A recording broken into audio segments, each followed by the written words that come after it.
Good morning. Shabbat Shalom to my Hebrew Israelite family.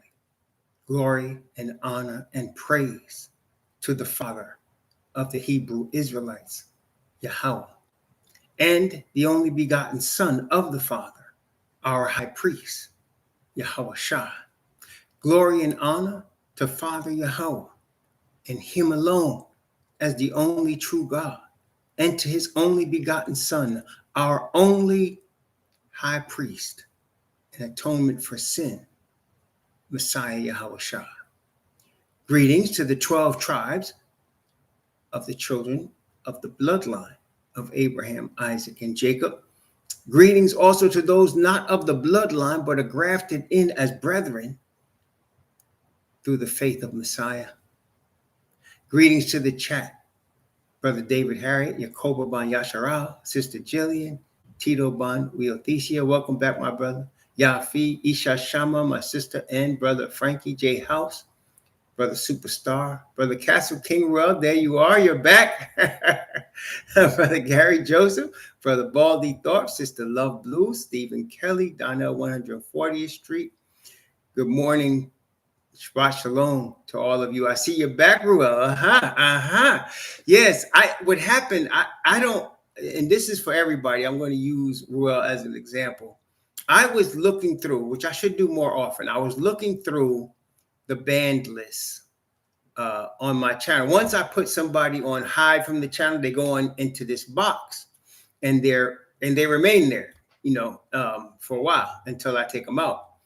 So I was looking through because there was somebody that I was getting ready to put in there yesterday. The fool deleted all his stuff and ran before when I told him you're about to grab the third rail. I told him, I said, you are trying your best to grab the third rail, and I think you're going to be successful in your endeavor. And when I said that, homie went through and deleted all his stuff, so I couldn't find his name, and I couldn't put him in that list where he belonged. But when I got to the list, I'm looking through it, and I saw Castle King's name in there. And I didn't put you in there. I don't know. I don't think Akawan Banya put you in there. So you was in there. And this is not the first time people have said I'm banned for some reason. I don't know who's doing it. I don't know how it's done, but I found it in there. And so I went through, and actually there probably were about 2 others, maybe 3 others that were in there that shouldn't have been. And I took them out. And so, definitely does happen. Yeah.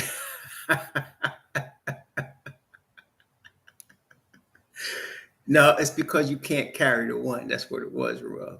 We're punishing you because you cannot carry the one. Only those that are able to carry the one can stay.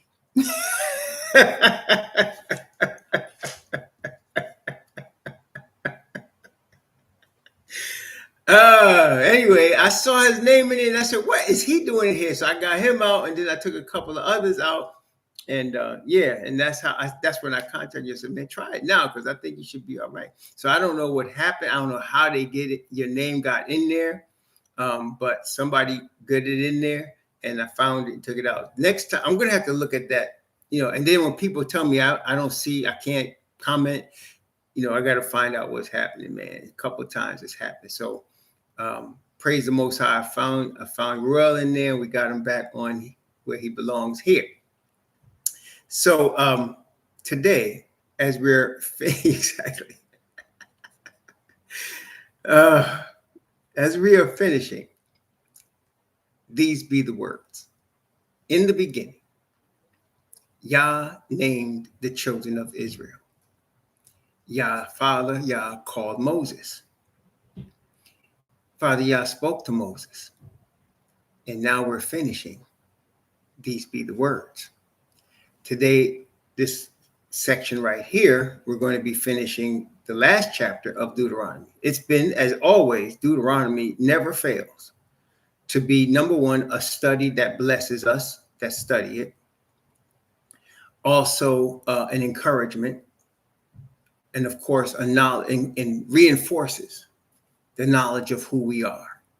Reinforces the knowledge of who we are. And of course, in addition to all of that, gives us the prophecies of future events. This is the thing, I was standing in my driveway yesterday, because the sky was clear enough. Was it yesterday? No, the night before last, actually. Night before last, the sky was clear enough for me to have a clear view of the moon. And I thought to myself, why am I so obsessed? My neighbor was looking at me and he waved and I waved back and he said, why is this guy, I'm sure he was thinking, why is this guy so obsessed with looking at the moon? And then I thought about that. Why am I looking at the moon?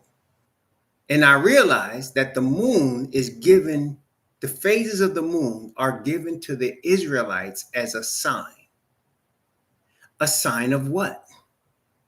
A sign of the coming kingdom. So let me say it again. It's not a sign for everybody. Because most people, and I thought to myself, if I had to explain that to him, he would think I was crazy. But why do I say the phases of the moon are a sign to Israel? The moon phases tell us what time of year it is and what time of month it is. And the Father gave Israel 3 feasts. And each feast is timed by the phases of the moon. So the full moon of the first month of the Hebrew year, let me stop there. When I say the full moon of the first month of the Hebrew year, it is not the Gregorian calendar year, or should I say month. Year might be similar, but month, no. So the first year of the Gregorian calendar, the first month of the year, the new year, is in January. It's January 1st. That's the new year in the Gregorian calendar. That is not the new year of the Hebrew calendar. The first month of the Hebrew calendar is spring. When the spring comes, that's where your new year begins, which is more in line, I think we would agree, with nature. Therefore, the Father who created nature makes the new year in line with nature. So everything comes back new, or should I say renewed, in the spring. And that's the new year for the Hebrew. So in the new year for the Hebrew, which is generally, not exactly, generally between the end of March and the beginning of April, depending on the phases of the moon, when you get to the full moon in that first month of the Hebrew year, what is that, brethren? What is the first full moon of the Hebrew year signify? What does that signify?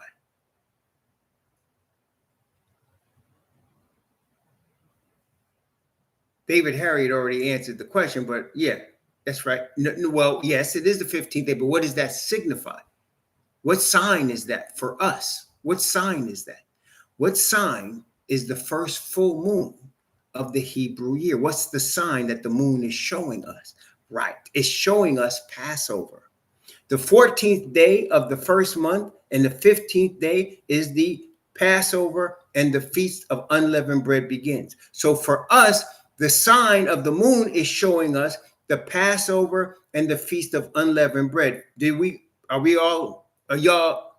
leave anybody behind, or do we got that? So the first month of the Hebrew year is between the end of March and the beginning of February, depending on the phases of the moon. Once you get to the 14th day of that month and the 15th day, it is the sign in the sky of our Passover and our Feast of Unleavened Bread. I say ours because it wasn't given to everybody. It was only given to Israel. Are we all on the same page so far? Testing 1, 2, 3. Are we all on the same page so far? I want to make sure before we move forward on this. So everybody got that? Type of 1 if you got that. Okay, thank you. I want to make sure we got that. Now, let's take it further.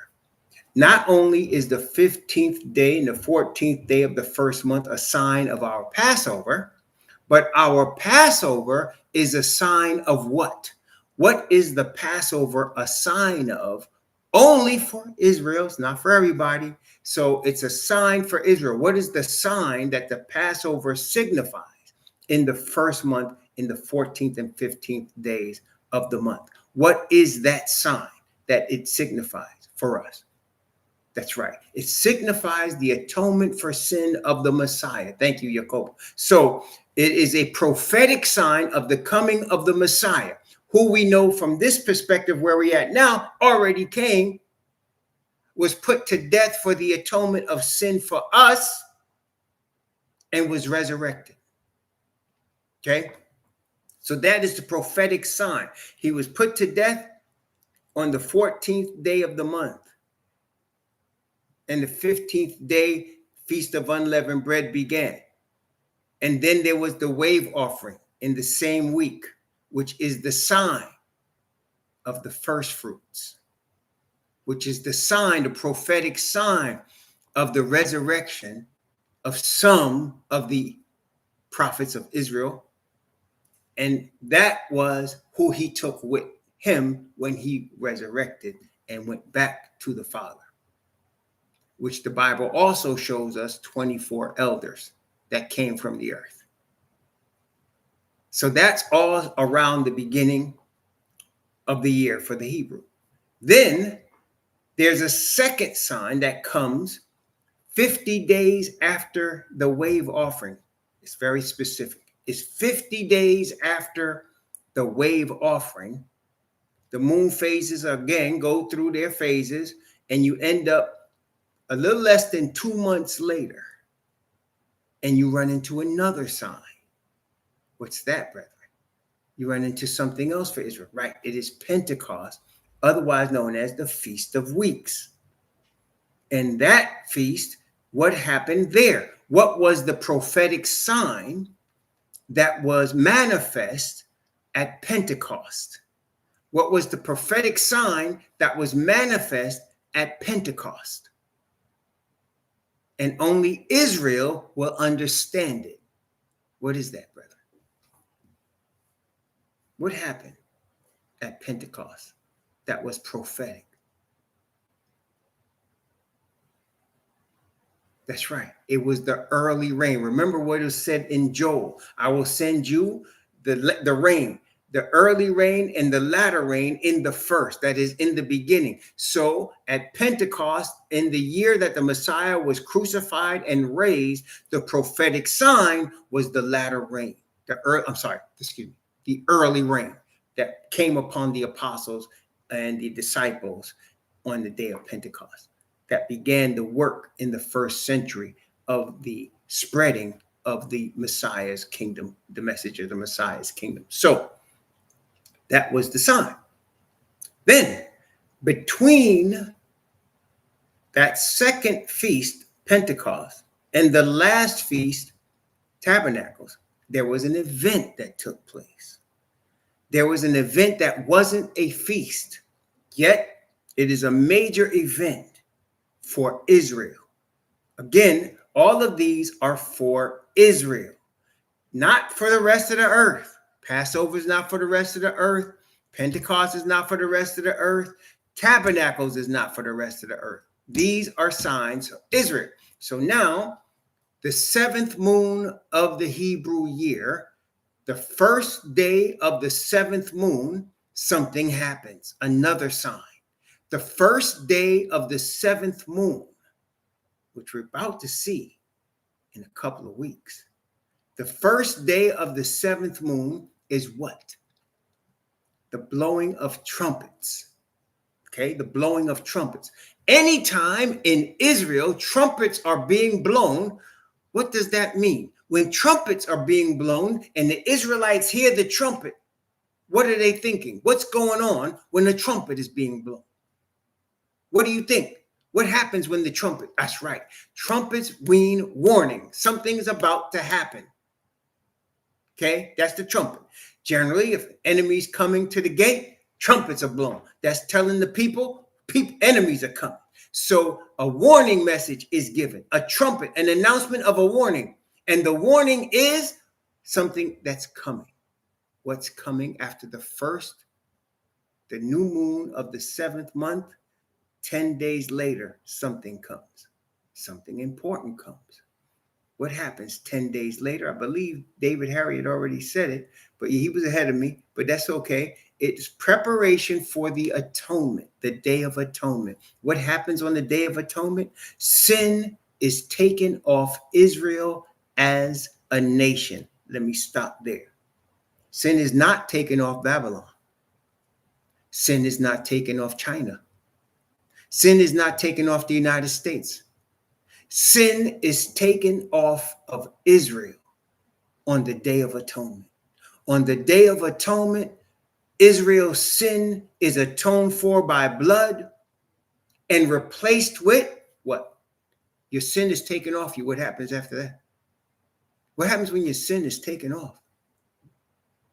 What happens? So your sin is taken off you. What's left? What's left of you when your sin is taken off? Your sin is taken off. It's cast into the sea. That's right. What replaces sin is the perfection of righteousness in the spirit of the Father. Exactly right. That's right. So the sign for Israel in the 10th day, that is 10 days from the beginning of the 7th month, is the sign of our redemption. Our righteousness is the preparation for us to be able to stand in the kingdom. You cannot stand in the kingdom unless you're in perfect righteousness. You cannot be in perfect righteousness unless your sin is blotted out and replaced with perfect righteousness. That happens on the Day of Atonement. Okay? So again, the moon phases are showing us prophetic signs of the kingdom. Now, in the same 7th month, this time, the 15th day of the 7th month of the Hebrew year, it's a full moon. It's a full moon. 15th day, it's a full moon. Well, that's right. You're talking about now Feast of Tabernacles. What is the Feast of Tabernacles? That's the harvest of all of the crops from the year. The crops that came up from the spring through the summer into the fall are harvested and brought for a celebration where the children of Israel get palm branches and make booths out of them to signify we used to be scattered, we used to be on the move all the time, but never again will we be scattered, and never again will we be on the move. We will be settled in the kingdom of Messiah. So that the last prophetic sign in the 7th month, the full moon of the Feast of Tabernacles, represents the kingdom of Messiah. Nobody else would know that because it's not for everybody to know. It's only for Yah's people to know. By the way, when you remove sin on the Day of Atonement and you're receiving the spirit of righteousness, that's also what Joel talked about when he said, I will send you both the early and the latter rain upon the earth. That spirit. And when he says there's going to be spirit poured on all flesh, that is the flesh of Israel. And of course, so that now we can see from the first moon of the year until the 7th one, there are signs. The signs are only for Israel, and only Israel would understand them. Everybody else, like I said, if I was to tell my neighbor why I'm looking at the moon, I'm looking at it in anticipation of the coming kingdom. And he would think I was crazy, as any of the Gentiles would think, as any unbeliever would think, as any Christian would think. I'm crazy. Well, I'll just be crazy like Noah, who said it was going to be a flood. And everybody thought he was crazy until it happened. So we are for signs. And the Most High said, I'll give the sun, the moon, and the stars for signs, for years, for seasons. And especially this is true since he brought Israel into existence. He gave us 3 feasts and a Day of Atonement. And it's for signs and for seasons and for years to prepare us to meet him. Who shall be able to stand? The ones who are sealed. Praise the Most High. Who shall be able to stand? Yeah, you know what, Stephen Kelly, to you and I, it's not crazy. To you and I, it's very clear. Is it not, brethren? Is it very simple and clear to us? Isn't it? I mean, really, when you think about it, it's really simple and clear. But when you're talking to heathen about the end, like when are we talking about the end? When the Most High says, I'm going to make a full end of all nations. It is my determination to destroy all heathen. That's what he says in his word. That means when the Feast of Tabernacles is fulfilled in 7 years, when it's fulfilled, there'll be no more United States. There'll be no more United Nations. There'll be no more state of Israel. There'll be no more of all the nations that you now see. There'll be the kingdom of Messiah. And the other nations will have all new names led by new people. Did you hear me? The other nations will have all new names led by new people. And there'll be no more rebellion. And there'll be no more curse on the earth. There'll be no more rebellion against the Creator. Because that's what we live in right now. A rebellion, a mass rebellion, a 6,000-year rebellion against the Creator. That will cease. Because with all of their big words and all of their philosophies and all of their man-made religions and all of their media, it will not stop their destruction.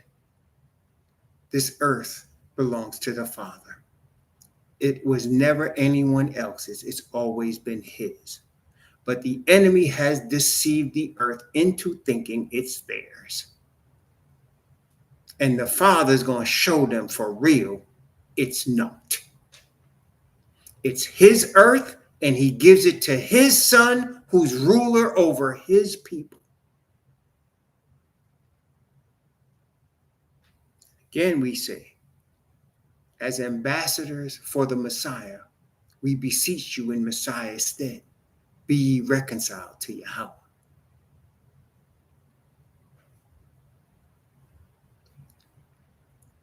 Praise the Most High. Man only thinks he owns stuff. He don't own nothing. The Father created this earth, and it's his.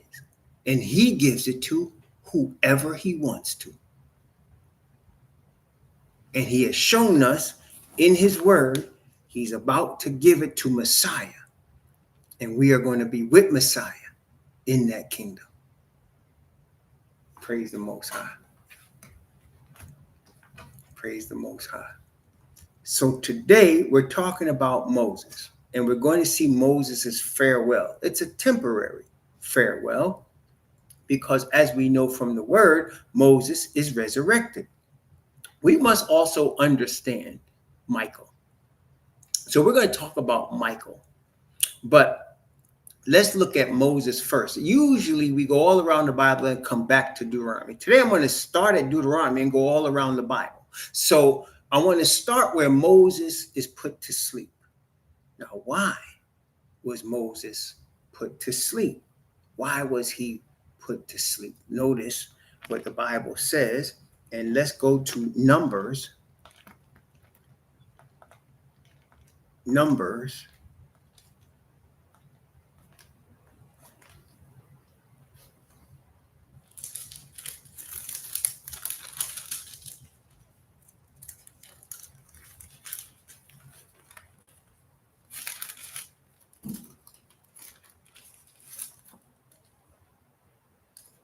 Numbers, let me see here.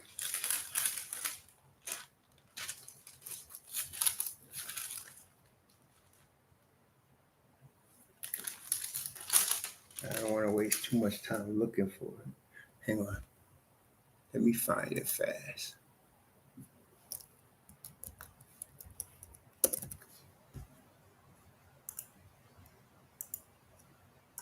I know it's in Numbers.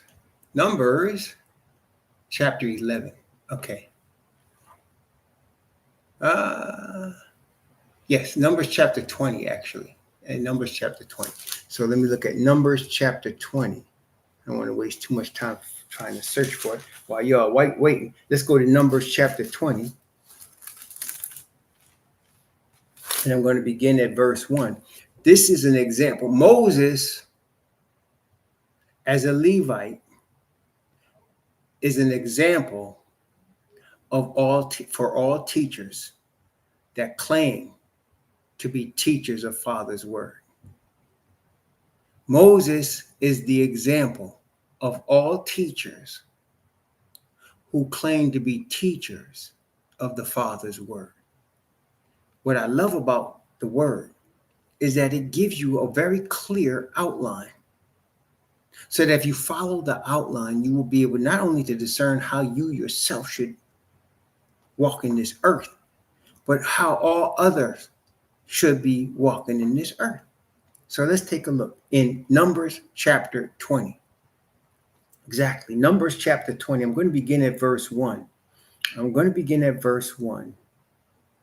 I'm going to go down to verse 12. Then the children of Israel, even the whole congregation in the desert of Zin, in the first month, and the people abode in Kadesh. And Miriam died there and was buried there. And there was no water for the congregation. And they gathered themselves together against Moses and against Aaron. Problem, right? Problem. And the people chode with Moses and spake, saying, would the Most High, we had died when our brethren died before Yahweh. And why have ye brought up the congregation of Yahweh into this wilderness, that we and our cattle should die there? Here's Moses, a proven man of Yah. And they're questioning him. And they're doubting him. And they're attacking him. Okay? Why did you bring us here? That was stupid, in other words. That was stupid. Why you bring us out here? We should just let us die over there. What's wrong with you? You're making bad decisions. What are you doing? Be careful. Verse 4. And why have ye brought up the congregation of Yahweh into this wilderness, that we and our cattle should die there? Wherefore have ye made us to come up out of Egypt, to bring us into this evil place? It is no place of seed or figs or vines or pomegranates, neither is there any water to drink. And Moses and Aaron went from the presence of the assembly unto the door of the tabernacle of the congregation, and fell upon their faces, and the glory of Yahweh appeared unto them. Notice Moses' reaction. They were attacking him. They were blaming him and Aaron. They were blaming him on their being uncomfortable. They were blaming him for taking them out of Egypt as if he did something wrong. They were blaming him. They were calling him stupid, and they were trying to make him feel bad about what happened. What did he do? He went to the Father and fell on his face. Moses is our example. What did he do? Him and Aaron? It says Moses and Aaron went from the presence of the assembly unto the door of the tabernacle of the congregation, and fell upon their faces, and the glory of Yahweh appeared unto them. So Moses' response was not to argue. You don't see Moses saying anything to them. He didn't say anything. He went to his father, him and his brother, and they fell on their faces before the Father. Moses is our example.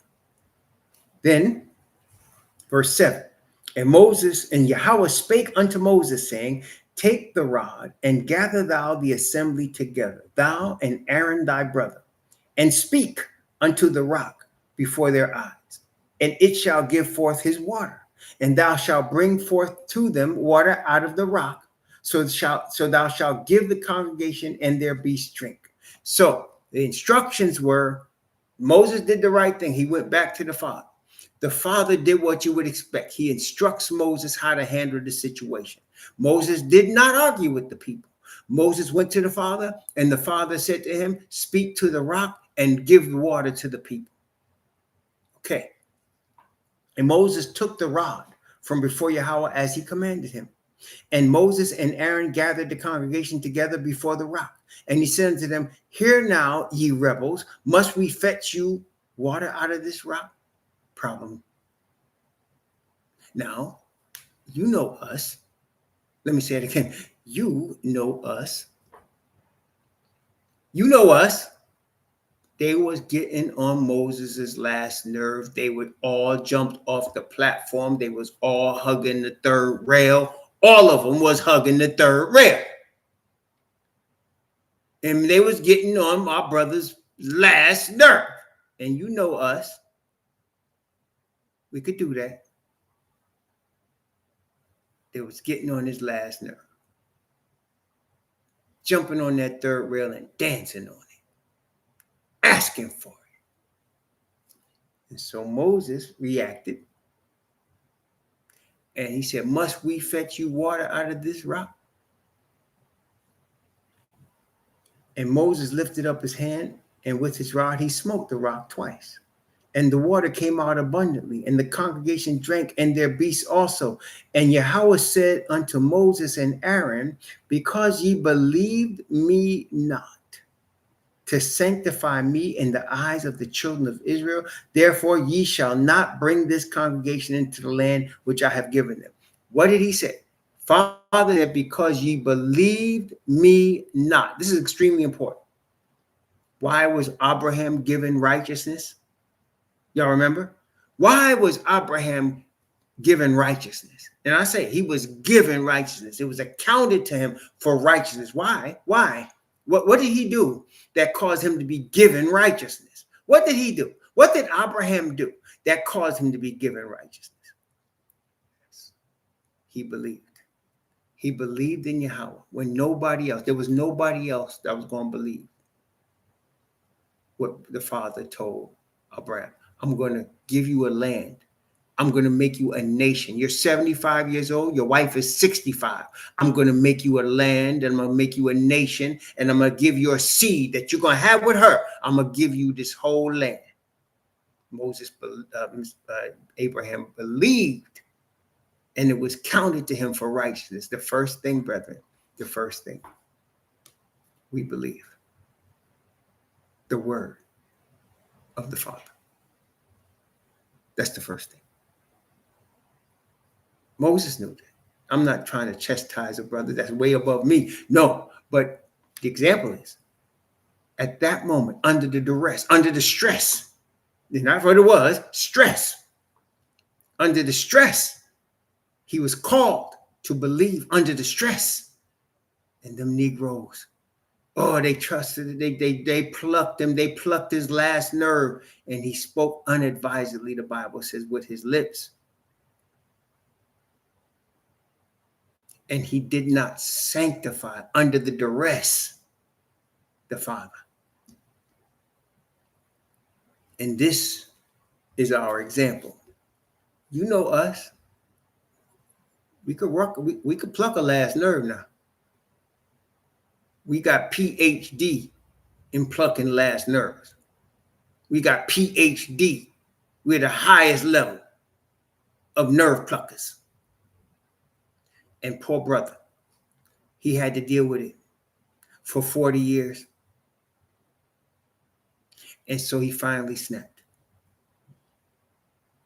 And the reason the Father could not allow him to go into that land, because the Father said it. He said, you did not sanctify me before the people.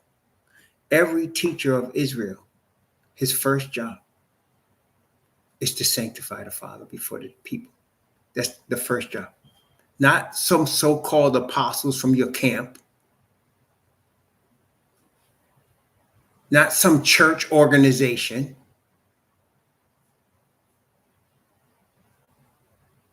You must sanctify the Father before the people. That's your first job. Moses had been doing that all his life until this moment. It was a critical moment. And if the Father would have allowed Moses, after Moses said, must we fetch you water out of this rock, the people would be looking at Moses as if he was the Father. They were already doing that. Remember, they're blaming him. Why did you bring us out of Egypt? Why did you bring us into this? They're blaming him already. But that's why the Father said, I need you to speak to the rock. Because at that moment, the Father wanted Moses to show these stiff-necked fools who really is in charge. And he was testing Moses on a Job-like level. He was testing Moses on a Job-like level. Okay. He was testing him on a Job-like level. And guess what? We praise the Most High. You know why? Because he tests all of us. But he, as the Bible says, right, he will never give you and I more than we can bear. He will test us at the level we can handle. He will never put Moses' test on me because I would fail. Y'all have been in the third rail dump long time. I just said, destroy all these Negroes. You know, you and me get this started. Me and you, let's take my brother and let's go somewhere. Because I'm tired of these Negroes. So he wouldn't put me through that test because I failed. But Moses on another level. Moses on another level. So he said, you did not sanctify me before the people. And the reason he gave that you did not sanctify me, he said, because you didn't believe me. And brethren, think about all, again, I do this all the time, but it's true. Think about all of the times the Father delivered you. When you knew you shouldn't have been. Think about all the chances you had. Think about all of the times you said, if you just get me out of this. And all of the times he said, okay, I'm going to get you out of it. And he did. Think about all the times you thought it was done. And he was there. What? Then now he going to call on you and say, believe me. He going to call on you and say, brother, sister, believe me. And he's going to show how you're going to prove that in front of the heathen.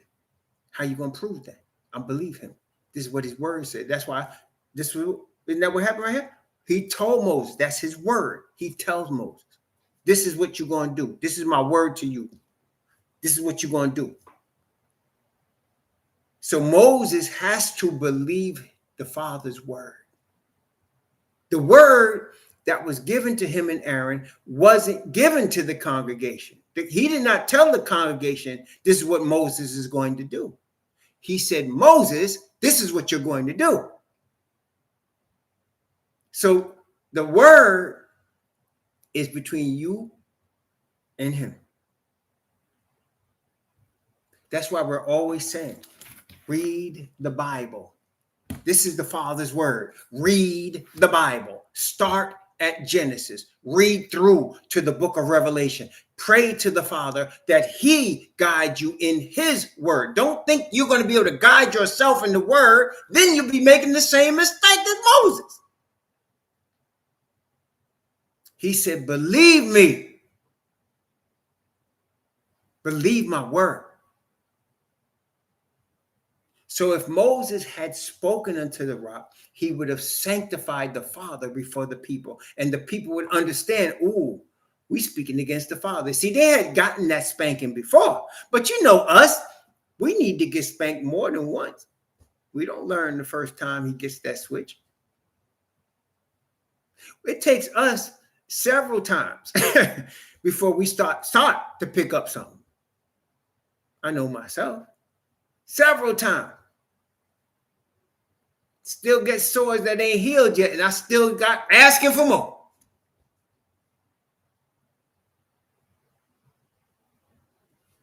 Right? So we know us. And so he says, read my word, hear my word, and believe my word. Sanctify me. It's Father's word. And again, speaking of Messiah, everything Messiah does or says, everything, he learned from his Father. And this is where brothers start getting real stupid. Look. The Messiah ain't the Savior. Only the Father is the Savior. Look. Anything the Messiah is, the Father gave him. So yes, if the Messiah is the Savior, which he is, then the Father is too.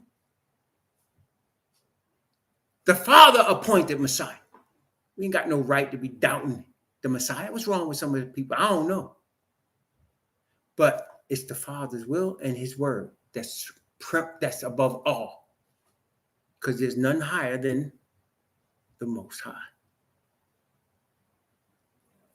So Moses is not permitted to go into the promised land, because if he was, people would start worshiping him. As it is, the Sanhedrin still worshiped him. Claimed to anyway, while they created Judaism. Claimed to. To this day, the followers of Judaism claim to be followers of Moses, with some book called Talmud. Have mercy. Nah. Mm-mm. So, it's between Moses and his father. His father gave him the instruction of his word, told him what he needed to do. Brother was upset at these stiff-necked Negroes and started spitting at him. Must we fetch you rebels water out of this rock? So he had to say, no, you cannot come in. But let's go now to Deuteronomy chapter 34. Deuteronomy chapter 34. The father is now going to show Moses the promised land. And you got to understand something. Let's break this for a second. When Moses was speaking to the congregation of Israel, all the congregation could hear him. You got that? There was no speakers. There was no microphone. But all the congregation could hear him. Now, how is that? One man speaking to over 1 million people and they can all hear him. Can you imagine being even in a basketball stadium and somebody standing at center court and he's going to sing, right? But there's no microphone. There's no equipment. He's just singing. Do you think all 20,000 people there can hear that person? Maybe. I mean, and that's a big maybe. That's in the stadium with no microphone. You just sing. Maybe. Imagine Moses. No stadium. They're outside. They're outdoors. That's like somebody being in a football field at the 50-yard line and they singing with no microphone. Nobody will hear you. 50,000 people are in the stadium. Nobody's going to hear you. They might even be trying, but they can't hear you. Here's Moses. Over 1 million people. And he speaks on behalf of the Father. And they hear him. Also, now, Moses is going to be shown the promised land. And he's shown all of it. Moses is a man with regular eyes. Sharp eyes, but still eyes. And he sees the whole land. See, only the Father can make that happen. And he did. Deuteronomy chapter 34, beginning at verse 1. I'm going to read from verse 1 to verse 5. And Moses went up from the plains of Moab unto the mountain of Nebo, to the top of Pisgah. That is over against Jericho. And Yahweh showed him all the land of Gilead unto Dan, and all Naphtali, and the land of Ephraim and Manasseh, and all the land of Judah unto the utmost sea, in the south, and the plain of the valley of Jericho, the city of palm trees unto Zoar. And Yahweh said unto him, this is the land which I swear unto Abraham, and unto Isaac, and unto Jacob, saying, I will give it unto thy seed. I have caused thee to see it with thine eyes, but thou shalt not go over thither. So Moses, the servant of Yahweh, died in the land of Moab according to the word of Yahweh. Verse 6, and he buried him in a valley in the land of Moab over against Beth Peor, but no man knoweth of his sepulchre unto this day. So Moses died in the hill of Moab. The Father showed him from Moab, which was east of the Jordan River, all the way to what we now know is the Mediterranean. Showed him that whole thing all the way to the other coast, the north and the south of the land. He showed Moses. He saw it all. And he said, you're not going to be able to go over there. You're going to die here. And it says he buried him. That is, the Father buried Moses. Now, let me ask you a question. How is it again that you and I get our many sins taken off of us? How is it that we, being sinners, can receive perfection of righteousness from the Father? How does that happen? How does that happen? How do we get forgiveness again? How does that happen? And how does righteousness come as a gift to us?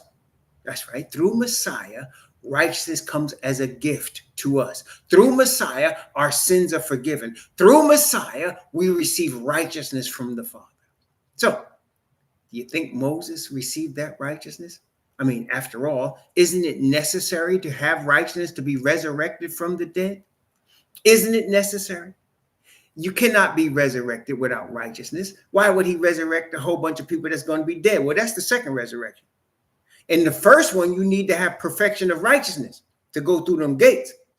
Moses, we reckon he must have it. Therefore, he's going to be resurrected. So what does Moses again represent? He represents sinners of Israel that have been cleansed by Messiah so that they can rest in their graves, but be brought back. That's called resurrection. They can rest in their graves and be brought back. What does Messiah say about that? Listen, Gospel of John. We take a little detour, come right back. Gospel of John. Let's go to chapter 11. Gospel of John, chapter 11.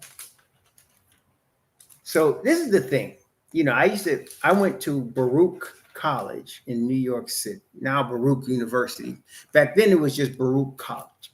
And when I was at Baruch College, I would sometimes have discussions with Ashkenazis because Baruch College is really an Ashkenazi school. And at the time I was there, it was mostly Ashkenazis. A lot of yarmulkes we got off for all the little, Yom Kippur and all that stuff. We got holidays for that, aside from the regular holidays we got.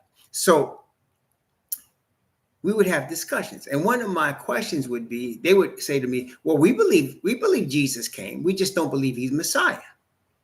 So then I would say, either you're a liar or he's a liar. Because he said about himself this. Gospel of John, chapter 11. Gospel of John, chapter 11, verse 23. From verse 23 down to verse 26. This is what he said about himself. Yahushua said unto her, thy brother shall live again. Martha said unto him, I know that he shall rise again in the resurrection at the last day. Yahushua said unto her, I am the resurrection and the life. He that believeth in me, though he were dead, yet shall he live. And whosoever liveth and believeth in me shall never die. Believest thou this? So either he's lying or the Amalekites are lying. Somebody's lying, because you can't say you believe he existed and disbelieve what he said. Does that make sense? This is the confusion that Babylon is. To claim one thing and do another. I believe that Jesus came, but I don't believe he was Messiah. So in other words, he was lying.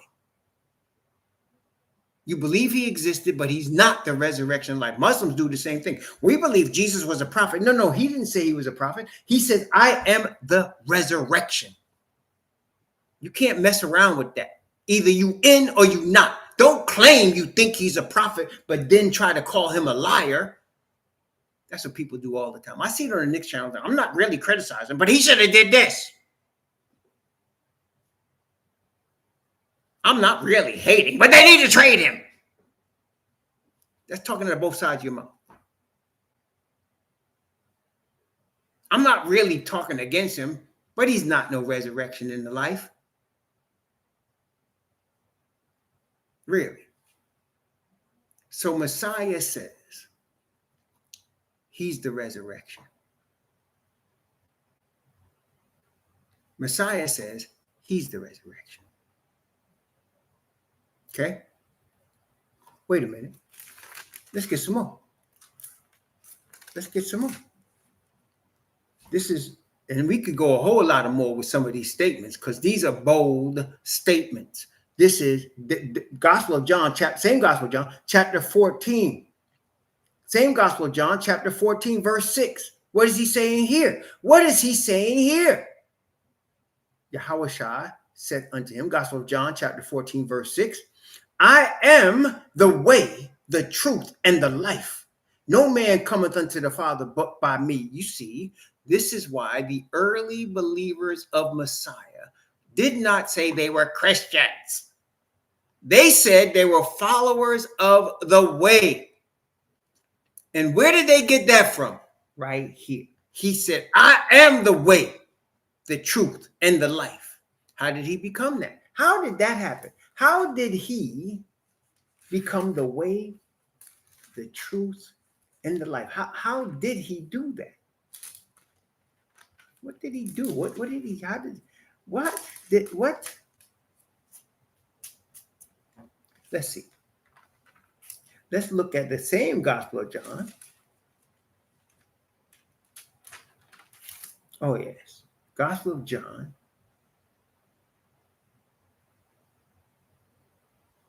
I'm going to start Gospel of John chapter 6 now. See, Gospel of John is a problem for all these claiming to believe that Jesus is a prophet, but he's not, he's not the Messiah. This is a problem for all of those that are claiming we believe he existed, but he's not the Son of the Most High. These statements are a problem. What you going to do, ignore them? Well, that's Christianity, isn't it? They ignore the things they can't explain and try to use the things that justify their false existence. Deuteronomy, John chapter 6. Let's look at this. Verse 32.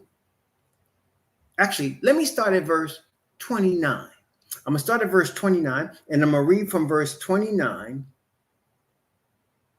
down to verse 37. This is Gospel of John chapter 6 from verse 29 to verse 37. And what did the Father tell us through his Hebrew Israelite prophet Yeshua? He said, you are my witnesses that I am he. Verse 29, Yahushua answered and said unto him, this is the word of Yahweh, that ye believe on him. There it is again. He told Moses, what? You believed me not. He told Abraham, I'm going to count your belief for righteousness. He tells Messiah is telling his Hebrew brethren here, and he's talking to Hebrews. He ain't talking to no Gentiles here. He's talking to Hebrews. This is the work of Yahweh, that ye believe on him whom he hath sent. So now Messiah is declaring he's the resurrection and the life. He's the way, the truth, and the life. And the Father sent him. He didn't send himself. The Father sent him. Verse 30. They said, therefore, unto him, what sign showest thou then, that we may see and believe thee? They just ate a whole bunch of food that came out of nowhere. And they're see how we are? They just ate a whole bunch of food. Thousands of them that came out of nowhere. And they're saying, can you show us a sign? Brethren, we some rough ones, aren't we? We some rough ones, man. We tough, no doubt. What sign show us up? What does thou work? Our fathers did eat manna in the desert, as it is written, he gave them bread from heaven to eat. And Yahushua said unto them, verily, verily, I say unto you, Moses gave you not that bread from heaven, but my Father giveth you the true bread from heaven. For the bread of Yahweh is he which cometh down from heaven and giveth life unto the world. Then said they unto him, Master, evermore give us this bread. Yahushua said unto them, I am the bread of life. He that cometh to me, he shall never hunger, and he that believeth on me shall never thirst. But I say unto you, ye have also have seen me and believe not. All that the Father giveth me shall come to me, and him that cometh to me I will in no wise cast out. Is he lying? So all of the followers of Messiah are given to Messiah from the Father. All of the followers of the way understand that the Father brought them to Messiah, and that Messiah stands on their behalf for the commonwealth of Israel as the high priest. Praise the Most High. Not very complicated. Only thing becomes complicated is when man starts trying to add his own man-made religions and stuff to it. Then everything gets complicated. That's where we get the term, it's complicated. Wherever somebody is married to somebody and they don't want to be married anymore, but they're not divorced because of whatever reason, and you say, well, are you single? Well, it's complicated. All that means is that you're still married. You're just trying to make an excuse for it. So you just say it's complicated. No, it's not complicated. You're still married. Or you're single and you say, well, can we get together? Well, it's complicated. Why? Because they don't want to tell you they got a sexually transmitted disease and they'll give it to you. At least they're trying to tell you that. Some people just give it to you. It's a wicked world we live in, isn't it? It's not complicated with the Father. It's very simple. Either you're in or you're not. Messiah is the resurrection and the life. Messiah is the way, the truth, and the life. Either you're in or you're not. There's no in between. If you're in, you're in. If you're out, just be out. Go do your thing. Don't try to talk out of both sides of your mouth. It ain't going to work. Just like these fools out here believing in white Jesus saying, I didn't enslave you. I don't know why you're always blaming white people. That ain't going to help you. When it's time for the judgment to spank your behind, that ain't going to help you. You feign ignorance ain't going to help you. See, waking up to the truth is just that, waking up to the truth. Praise the Most High. So now, Moses is going to be resurrected. Well, then, let me ask you all a question. Who's going to resurrect him? If Moses is going to be resurrected, a man that talked to the Father face to face, is he just going to send any angel to resurrect him? That's right. Who's going to resurrect him?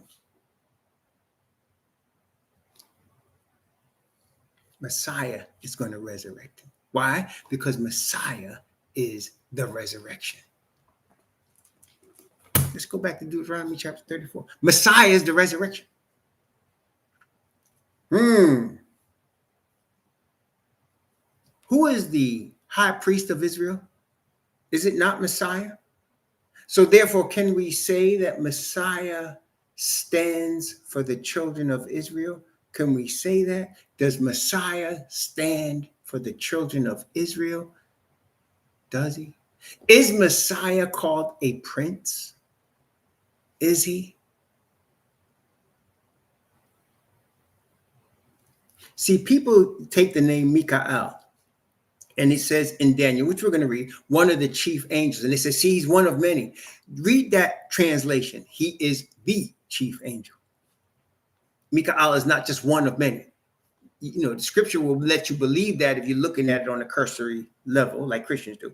But if you're looking at it deeper, if you look at the Hebrew meaning, it means he is the chief angel, the chief. And he is called Michael, Daniel's prince. We want to look at that. And he is the one come from Moses' body. Personal. And he is the one the Father sent into that burning fiery furnace, said, deliver my soul, deliver my children. Nebuchadnezzar said, I see 4 men, and one is like the Son of God. Well, who was that standing in the fire with Hananiah, Mishael, and Azariah, a.k.a. Shadrach, Meshach, and a bad Negro? Who is that? It was the baddest of all the Negroes, Messiah.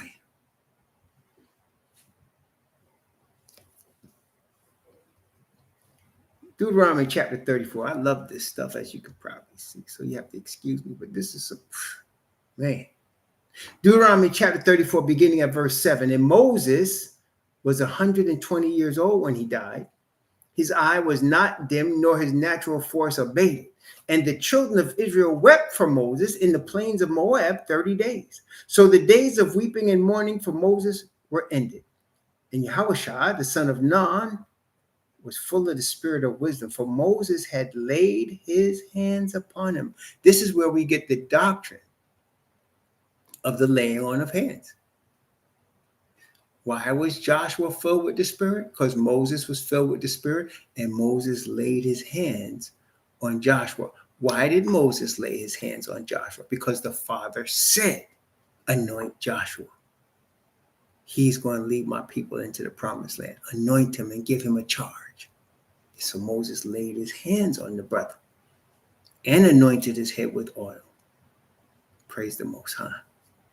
So Moses had laid his hands on Joshua. That's why you see apostles laying hands on people in the New Testament. They were all anointed. The apostles anointed. And when they laid hands on somebody, they received the Spirit. That's why that shyster said, well, man, will y'all lay your hands on me so I can get this power? I can make me some money off this.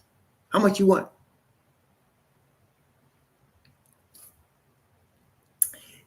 Deuteronomy chapter 34.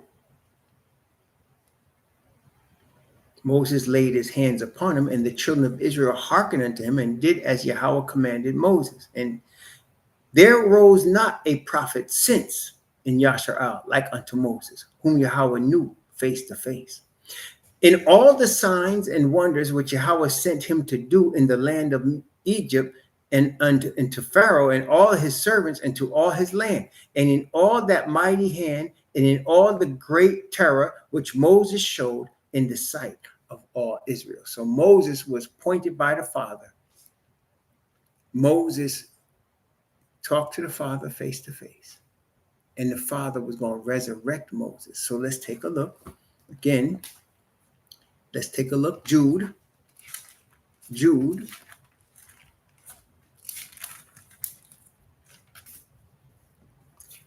verse 9. Jude, verse 9.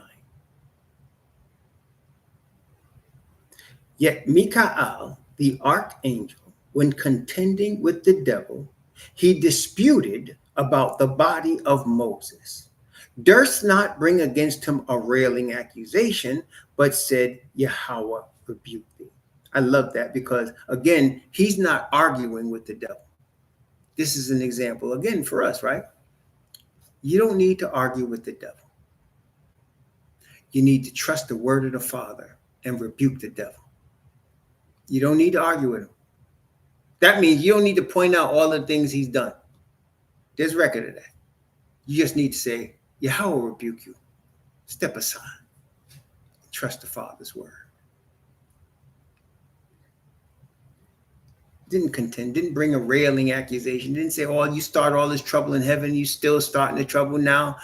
Nope, he just said, Yahweh rebuke you. Because why? Because Michael came on behalf of his Father. Everything Messiah does is on behalf of his Father. That's why people confuse us. Jesus God? No, you need to understand. There's but one God, the Father. And the Messiah came on behalf of his Father. And everything he did was on behalf and at the command of his Father. You should always remember that. Christians get into philosophy. Hebrews get into truth.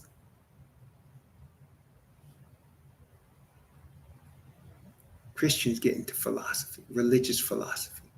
Hebrews are a bloodline nation that's following the Father.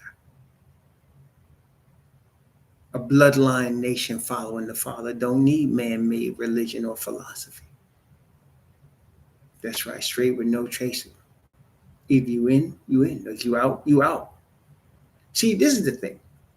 Christians believe that they're going to knock on people's doors and spread the gospel to every creature, right? Which means they're going to bring everybody to the church, right? That's what they're trying to do. Bring everybody to the church. That's what they're trying to do. They're saying, bro, I'm bringing them to Christ. Are you really? Whatever. So you're trying your best to bring them to Christ or to the church. But you see, that ain't your job. When you bring the gospel, you're bringing the message of the kingdom of Messiah. That's the gospel, the kingdom of Messiah. How do I know that? Well, Romans, which we're going to study, tells us it's the Father's righteousness. So you're just presenting the Father's righteousness. Whether people receive it or not is up to them. It's not up to you. When he sent the disciples out, he said, bring the word. Those that receive it are blessed. Those that not are damned, period. He made that declaration. We don't make it. He did.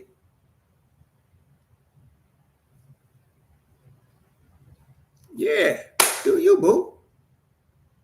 My job is complete. I sent the seed that the Father gave me to spread. What happens with that seed is on the Father. Whether he have another Hebrew come behind me and put more water on it, or whether he want to spring it up from the ground, or whether the birds eat the seed, that's between you all and the Father. You understand? It's not my business. That's his business.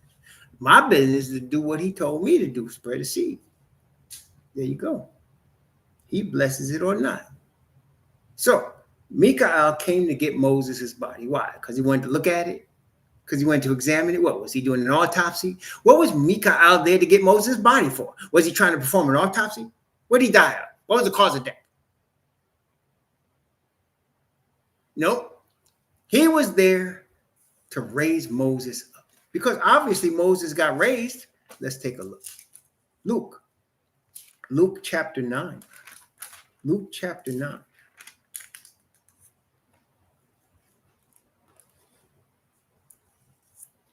I'm going to begin at verse 27 of Luke chapter 9 and read down to verse 31. Luke chapter 9 from verse 27 to verse 31.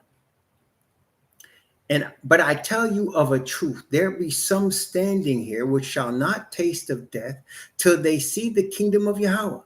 And it came to pass about 8 days after these sayings, he took Peter and John and James and went up into a mountain to pray. And as he prayed, the fashion of his countenance was altered, and his raiment was white and glistering. And behold, there talked with him two men, which were Moses and Elijah, who appeared in glory and spake of his decease, which he should accomplish at Jerusalem. So question would be, was Messiah standing there talking to ghosts? Some people were trying to tell me, well, that was just a vision. That didn't really happen. So was Messiah standing there talking to ghosts? Was he like with J. Cole talking to Gangstar, rhyming with ghosts? So was he talking to two people in the flesh that were actually discussing his death with him at Jerusalem? So Moses apparently is alive, apparently. And of course, we know Elijah is alive. Both of them right there. They're alive. And we know the Bible tells us that Elijah was taken by a whirlwind into heaven. I had some fools talking about, well, no, he didn't go into the third heaven. They just couldn't find him. Really, there are people teaching it. And that this is just a vision. He was just talking to two ghosts. This is why there's the belief between this and this terrible example of the Jehovah Witnesses false religion, that people don't believe Michael is Messiah.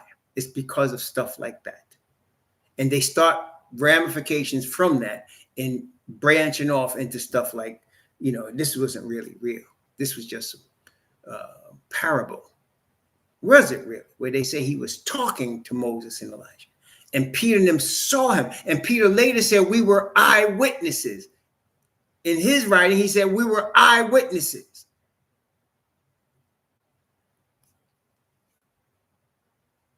Yeah, see, that's what I'm saying. So, yeah. And the kingdom, people say, well, what is the kingdom? Well, look at it. You see a Messiah, white and white, glistening, so that is bright. And between Messiah and on either side, here's Moses and Elijah. Elijah was taken while he was yet alive into the third heaven. Moses was resurrected.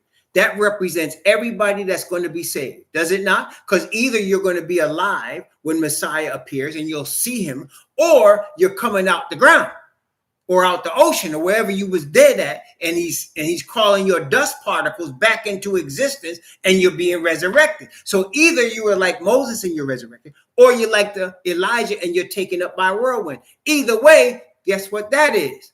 The kingdom.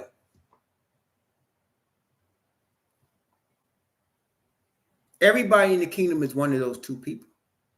Either you're represented by Elijah or you're represented by Moses. All of them. And can we reckon both men covered in perfect righteousness? Both men, Moses and Elijah, covered in perfect righteousness? Moses having made a mistake, but because of the righteousness and grace and mercy of the Father is resurrected. Elijah, because of the grace and mercy of the Father, he's translated without seeing death. Because why? The Bible says he that declares such things must say, we believe he exists. Must believe that he is. We believe he exists. We believe he is. Enoch, we believe he is. Praise the Most High. That's what he meant by saying they shall see the kingdom. That's what they saw. That's what it's going to look like. They got a little taste of it. You see, brethren, the Father does give us a little taste. And I think we can bear witness. Was you there in May? Did we get a little taste of the kingdom in May? Did we get a little taste here in Florida? Did we get a little taste of the kingdom? Little taste. Did we get a little taste when we was hanging out with each other? We get a little taste? We get a little taste, right? That's what I'm saying. We get a little taste of it. When we hanging out together as brethren, believers of the Father, we get a little taste. Well, this is what happened here. They got a little taste. Okay. Yeah. That's what, so that's not unusual. And the Messiah is the resurrection. So we go to Daniel. Well, first, before we go to Daniel, let's go to Ezekiel first. Let's go to Ezekiel. And let's look at Ezekiel 37. Y'all know we got to look at Ezekiel 37. Ezekiel 37. From verse 1 down to verse 13. Actually, yeah, 1 to 13.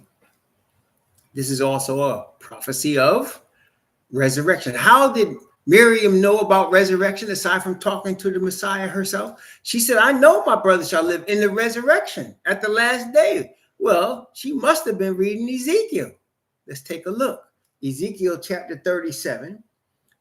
Verse 1, the hand of Yahweh was upon me, and he carried me out in the spirit of Yahweh and set me down in the midst of the valley, which was full of bones, and caused me to pass by them round about. And behold, there were very many in the open valley, and lo, they were very dry. These are dead people. And he said unto me, Son of man, can these bones live? And I answered, O Most High Yahweh, thou knowest.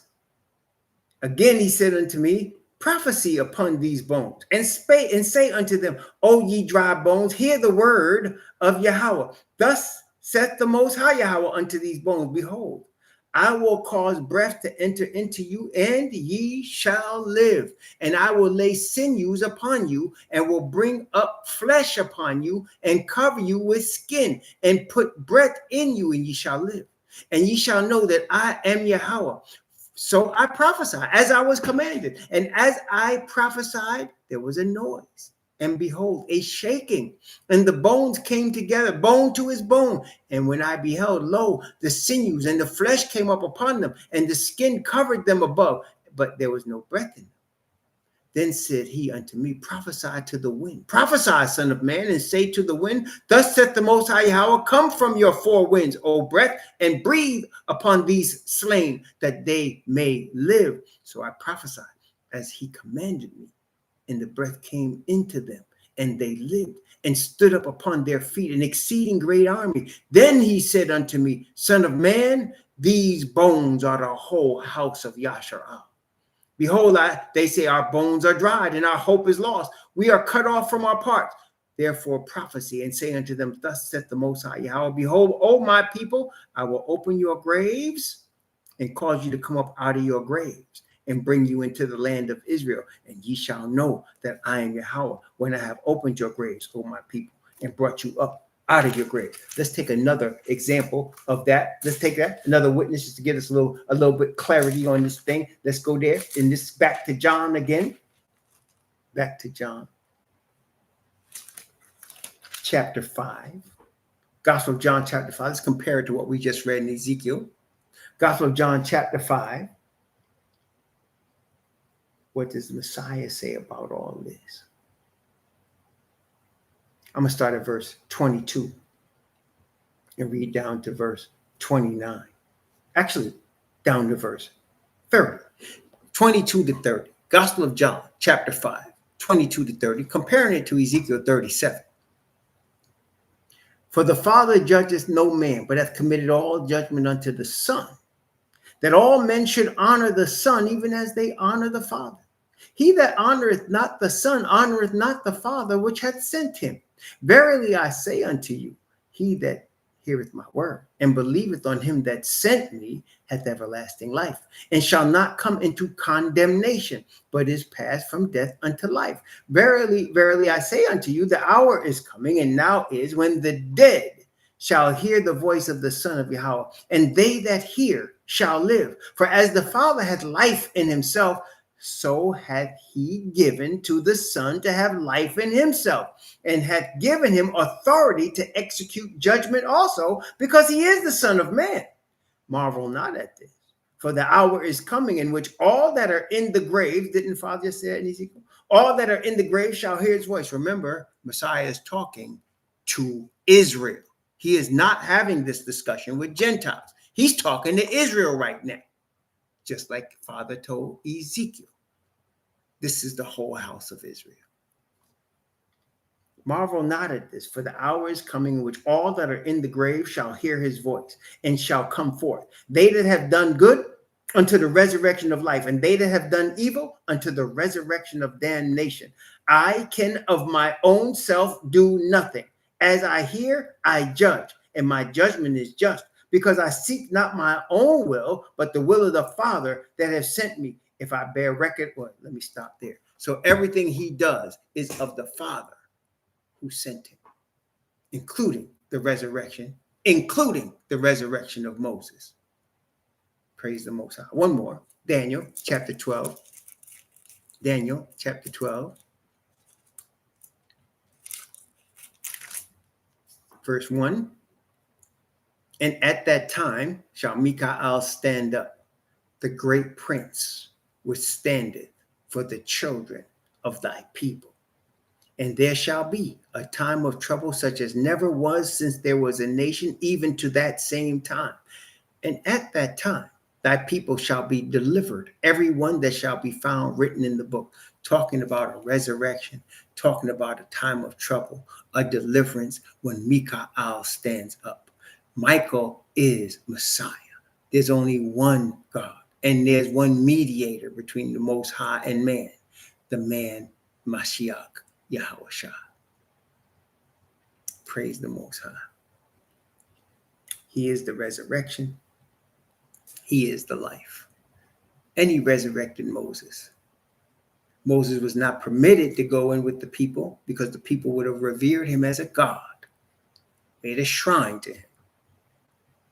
That's not for Moses. So he couldn't go in with the rest of the folks. But he's coming in anyway because he was resurrected because of perfect righteousness. Praise the Most High. Praise the Most High. All right. Well, that takes care of Deuteronomy, doesn't it? Praise the Most High. So we'll come back from the break and we'll begin our study in Galatians. In Galatians, yes, one of the Christians' favorite books. Galatians, one of mine also. Oh, did you want the Q&A?